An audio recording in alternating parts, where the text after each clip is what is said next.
Ito na nga, lalabas na kami ng hotel dahil ang check-out time ay 12 noon.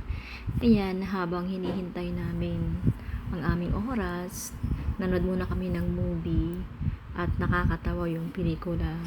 Ayan. At syempre, nakalabas na nga kami. Naghanap kami ng makakainan dahil lunchtime na. Ayan, ang in-order namin ay chicken at saka fish fillet. Ayan, sweet and sour fish fillet at isang kanin. O, hati na kami dyan. At syempre, hindi naman natin malilimutan ang picture taking. At after namin kumain, syempre gusto naming magkape. Dumaan kami dito sa kapihan. At ito nga ang nag-deliver sa amin, si Robert. Kinuha na namin yung order at ang tagal niyang umalis sa harap namin. Sabi ng babae, mag-thumbs up lang daw.